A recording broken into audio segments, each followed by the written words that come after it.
अस्सलाम वालेकुम people, welcome to defence outpost. तो इंडिया पाकिस्तान का जो बॉर्डर है उससे रिलेटेड एक रिपोर्ट जो है इंडिया में काफ़ी ज़्यादा वायरल हो रही है, और वो जो रिपोर्ट है पाकिस्तान आर्मी की जो SH-15 हॉविट्जर्स हैं उनसे रिलेटेड है। एक कंसर्न बहुत बड़ा इंडिया में रेज किया गया है रिसेंटली इंडियन साइड से कि पाकिस्तान आर्मी की तरफ से टोटल में 250 के करीब यानी कि 250 units SH-15 truck mounted howitzer के उनको इंडियन बॉर्डर और LOC के ऊपर डिप्लॉय किया गया है। ऑल अलोंग जो पूरी सरहद है सिंध से लेकर ऑल अलोंग LOC, वहां पर ये जो पाकिस्तान आर्मी की SH-15 हॉविट्जर्स हैं डिफरेंट रेजिमेंट्स के अंदर उनको इस टाइम के ऊपर प्रॉपर डिप्लॉय करके ऑपरेशनल कर दिया गया है। ऑब्वियसली किसी भी कंट्री के लिए चाहे वो कितनी ही बड़ी क्यों ना हो, ये जो 250 के नंबर में हाईली कैपेबल हाईली एडवांस्ड जो आर्टिलरी यूनिट्स हैं इनका डिप्लॉय होना एक बहुत बड़ा कंसर्न है, और ये कंसर्न इस टाइम के ऊपर इंडिया के अंदर फील हो रहा है। पाकिस्तान के लिए यहाँ पर नई अपडेट नहीं है, क्योंकि ये जो SH-15 हॉविट्जर की डिप्लॉयमेंट है इंडियन बॉर्डर के ऊपर, इसको 4 साल का टाइम हो चुका है। ऑपरेशन सिंदूर कह लें, ऑपरेशन बुनियानुल मरसूस कह लें, वो जो 3-4 दिन की कॉन्फ्लिक्ट चली, उन पूरे 3-4 दिन में इन SH-15 हॉविट्जर ने LOC के ऊपर इंडियन साइड को जितना पाउंड किया है, जितने वहां पर गोले फायर किए गए हैं, उसकी मिसाल इंडियंस यहाँ पर खुद देते हैं कि वो जो 4 दिन थे LOC के ऊपर वो बहुत ही ज्यादा डेविस्टेटिंग थे। यहाँ पर ISPR की तरफ से जो वीडियोस रिलीज की गई हैं डिफरेंट इंडियन आर्मी पोस्ट की, वो आपके सामने है। उसके बाद इंडियंस जो कुछ कमेंट्स में कह रहे हैं वो चीजें आपके सामने है। तो ओवरऑल ये जो SH-15 हॉविट्जर है जिसे हमने चाइना से अक्वायर किया है, ये ऑपरेशन सिंदूर में पाकिस्तान का एक बहुत ही ज्यादा इफेक्टिव वेपन रही थी, और उस टाइम के ऊपर भी हमने इसके ऊपर बात की थी। इंडिया में इसको इस टाइम के ऊपर इतने बड़े कंसर्न के तौर पर क्यों देखा जा रहा है? बिकॉज इस टाइम के ऊपर इंडियन आर्मी की जो आर्टिलरी कोर है या आर्टिलरी रेजिमेंट है, उनके पास ऐसी जो ट्रक माउंटेड हॉविट्जर्स हैं वो एग्जिस्ट नहीं करती। सारे के सारे जो इनके आर्टिलरी यूनिट्स हैं वो टोड आर्टिलरी है, जो कि आपकी नॉर्मल 2 व्हील आर्टिलरी होती है, और उसको टो करके ले जाकर ऑपरेशनल करना पड़ता है, जिसके अंदर बहुत सारा टाइम लगता है। इंडिया में यहाँ पर डिफरेंट जो ट्रक माउंटेड आर्टिलरी सिस्टम्स हैं उनको बनाया तो जाता है, लेकिन वो इंडियन आर्मी के स्टैंडर्ड के ऊपर पूरा नहीं उतर पाई, और इंडियन आर्मी इवेंचुअली उनको सर्विस में इंडक्ट नहीं कर पाई। वेयर पाकिस्तान आर्मी का केस यहाँ पर क्या है कि हमारे पास ऑलरेडी बाकी जो हॉविट्जर्स हैं, हमारी जो ट्रेडिशनल हॉविट्जर हैं 2 व्हीलर, वो तो हमारे पास बहुत बड़े नंबर में एग्जिस्ट करती हैं इंडियन आर्मी की तरह, लेकिन ये जो एक additional SH-15 truck mounted howitzer है ये बहुत बड़ा एक कैपेबिलिटी बूस्ट है।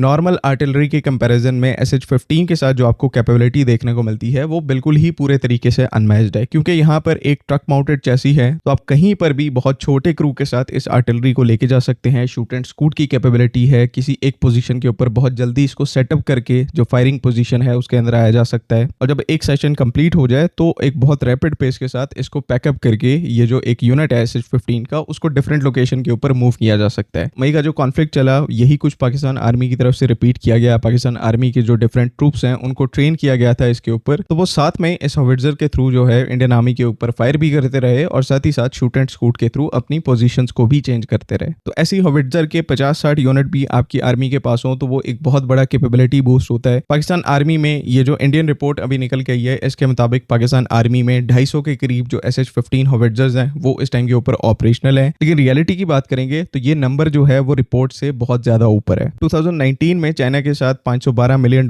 का कॉन्ट्रैक्ट साइन किया गया था, जिसके अंडर 236 के करीब जो SH-15 के यूनिट्स हैं उनको पाकिस्तान आर्मी को डायरेक्ट डिलीवर करना था, और 2021 तक वो जो डिलीवरीज हैं उन SH-15 हॉविट्जर की जो पहले ऑर्डर में हमने ऑर्डर की थी उनकी डिलीवरी स्टार्ट हो गई थी। लेकिन बाद में यहाँ पे रिपोर्ट्स हैं कि ये जो ऑर्डर का नंबर है उसको 400 SH-15 के जो यूनिट्स हैं उन तक कर दिया गया था, और साथ ही साथ इसका जो TOT है वो भी अक्वायर किया गया था चाइना से, और इसी TOT के तहत HIT टेक्सला की तरफ से अपनी जो एक T-Max आर्टिलरी है जो कि SH-15 का ही एक वर्जन है या अपग्रेडेड वर्जन है, उसको भी अब इस टाइम के ऊपर इंट्रोड्यूस करवा दिया गया है। तो 250 से तो बहुत ऊपर के नंबर में पाकिस्तान आर्मी के पास ये जो SH-15 हॉविट्जर्स हैं वो इस टाइम के ऊपर ऑपरेशनल है, और फ्यूचर में चल के ये जो ट्रक माउंटेड हॉविट्जर्स का नंबर है ये और ज्यादा इंक्रीज होने वाला है। आहिस्ता आहिस्ता जब यहाँ पर हम अपनी जो सारी टोड हॉविट्जर्स हैं उनको रिप्लेस करेंगे तो उनकी जगह पर ऐसे जो एडवांस्ड आर्टिलरी सिस्टम्स हैं उनको सर्विस में इंडक्ट किया जाएगा। तो ज्यादातर आजकल जो है वो हमारा फोकस फाइटर एयरक्राफ्ट, ड्रोन्स और जो आपकी रॉकेट फोर्स है उसके ऊपर होता है, लेकिन आर्टिलरी के ऊपर बाजुकात हम बात करना भूल जाते हैं, या फिर ऑपरेशन बुनियानुल मरसूस के तहत आर्टिलरी ने जो रोल प्ले किया, स्पेशली SH-15 ने जो रोल प्ले किया, उसको भी इतना ज्यादा डिस्कस नहीं किया जाता। कुछ लोगों को यहाँ पर पता है, बाकी लोगों को नहीं पता। लेकिन कहीं ना कहीं बैटलफील्ड के ऊपर जो लैंड वॉरफेयर है बेसिकली उसके अंदर आज सबसे ज्यादा एक जो इफेक्टिव कंपोनेंट है वो आपकी आर्टिलरी यूनिट्स हैं, तोपखाने हैं, जो कि मिसाइल्स और ड्रोन्स के कंपैरिजन में यहाँ पर बहुत ही एक सस्ता डेरिवेटिव है फायर पावर को डिलीवर करने का। और अगर आपके पास यहाँ पर ऐसे SH-15 जैसे जो स्मार्ट और बड़े नंबर में आर्टिलरी पीसेस मौजूद हैं तो आप यहाँ पर जिस लेवल की फायर पावर जो है अक्रॉस द बॉर्डर अपनी एनिमी को डिलीवर कर सकते हैं उसका लेवल ही यहाँ पर कुछ और है। मे के कॉन्फ्लिक्ट के अंदर जो कुछ हुआ वो तो सिर्फ LOC तक लिमिटेड था। अगली कॉन्फ्लिक्ट के लिए यहाँ पर जितने बड़े नंबर में पाकिस्तान आर्मी इन सिस्टम्स को अपनी सर्विस में इंडक्ट कर चुकी है, ये जो फायर पावर का स्केल है ये बहुत ज्यादा ऊपर जाने वाला है। सिर्फ ये एक कंपोनेंट हमारी मिलिट्री का, इंडिया की जो मिलिट्री है उसको बहुत ज्यादा ट्रबल करने वाला है, बहुत ज्यादा डैमेज इन्फ्लिक्ट करने वाला है, क्योंकि हमने सिर्फ यहाँ पर एक कंपोनेंट को ऐड नहीं किया बल्कि उसका पूरा इकोसिस्टम जो है वो अपनी मिलिट्री के अंदर ऐड किया है। SH-15 जो है, जो इसके सारे कंपोनेंट्स हैं, जितने भी यूनिट्स हैं, वो स्टैंड अलोन अकेले काम नहीं करते बल्कि उनके साथ पीछे एक पूरा नेट सेंट्रिक इकोसिस्टम होता है, जहां पर जो काउंटर बैटरी रेडार हैं, जिस तरह से पाकिस्तान आर्मी की सर्विस में SLC-2E है और ये एक S बैंड का डिजिटल फेज्ड अरे रेडार सिस्टम है जो कि लो लेवल टारगेट्स को भी डिटेक्ट कर सकता है और जो आर्टिलरी यूनिट्स है उनकी गाइडेंस के लिए भी इस्तेमाल किया जाता है। 3 किलोमीटर से लेकर 90 किलोमीटर की यहाँ पर रेंज है। लेटेस्ट वर्जन है SLC-2 सीरीज के जो काउंटर बैटरी रेडार्स हैं उनका सबसे मॉडर्न वर्जन है और ये जो रेडार है बेसिकली काउंटर बैटरी रेडार, ये जो हमारी SH-15 हॉविट्जर्स हैं उनको एनिमी टारगेट्स को लोकेट और ट्रैक करने में यहाँ पर हेल्प आउट करता है। काउंटर बैटरी रेडार से जो सारे डेटा है वो सिक्योर डेटा लिंक के थ्रू